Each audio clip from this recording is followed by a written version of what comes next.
सुकून से कहीं बैठे हो और कहीं से कॉल आए, आपने रिसीव किया और आप बैठे बैठे ही बंधक बन जाए, साथ ही आपकी जमा पूंजी पर डाका भी पड़ जाए, तो जाहिर है ये आपकी जिंदगी का बहुत ही कठिन वक्त होगा।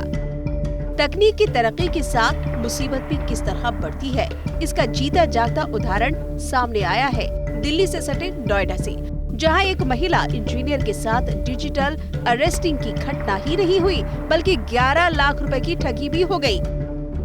मामला 13 नवंबर का है, जब महिला इंजीनियर के पास टेलीफोन रेगुलेटरी ऑफ इंडिया यानी ट्राई के नाम से एक कॉल आया।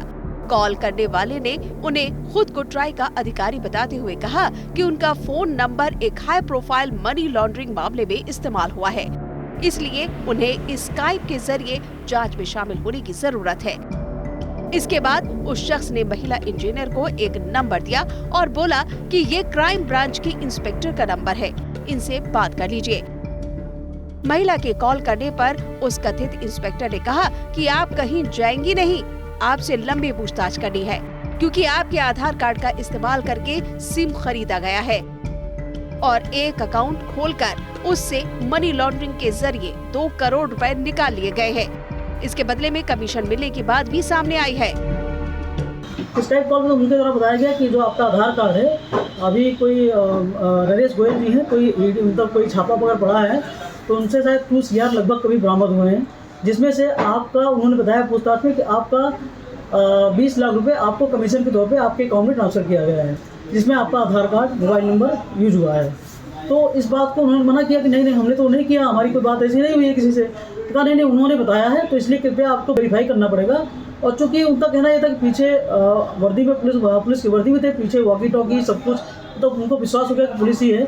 उन्होंने ये भी कहा कि आप डिजिटली अरेस्ट है और जो पूछताछ की जाएगी आपको पूछताछ में हर बात बतानी पड़ेगी। महिला इंजीनियर ने शुरू में ऐसे किसी भी मामले से इनकार किया, लेकिन स्काइप कॉल पर वॉकी टॉकी सबके साथ मौजूद पुलिस वालों को देखकर वो डर गई।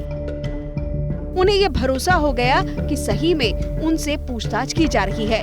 जेल जाने को लेकर डराए जाने के चलते सामने से जैसा कहा जाता रहा वो वैसा ही करती गई। उन्होंने मुझसे अकाउंट डिटेल सब डिटेल, आप मुझे अपना अकाउंट डिटेल भेजिए, मैं चेक करना चाहती हूँ 20 लाख आपके उसमें आया है नहीं आया है।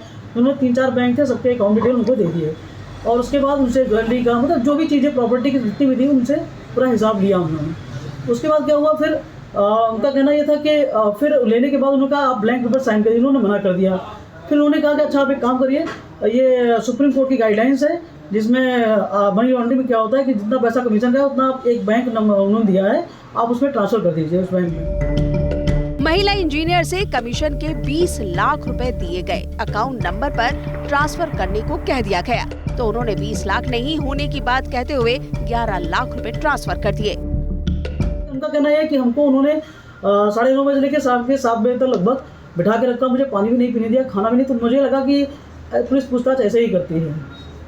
इस आधार पर मुकदमा पंजीकृत हुआ है। महिला इंजीनियर से ये भी कहा गया कि आप इसके बारे में परिवार या किसी से कुछ नहीं बताएंगी। डरी सहमी महिला पहले तो चुप रही, लेकिन बाद में उन्हें खुद के ठगे जाने का एहसास हुआ, तो वो 21 नवंबर को साइबर क्राइम पुलिस थाने पहुंची, जहां उनकी शिकायत पर मामला दर्ज कर लिया गया।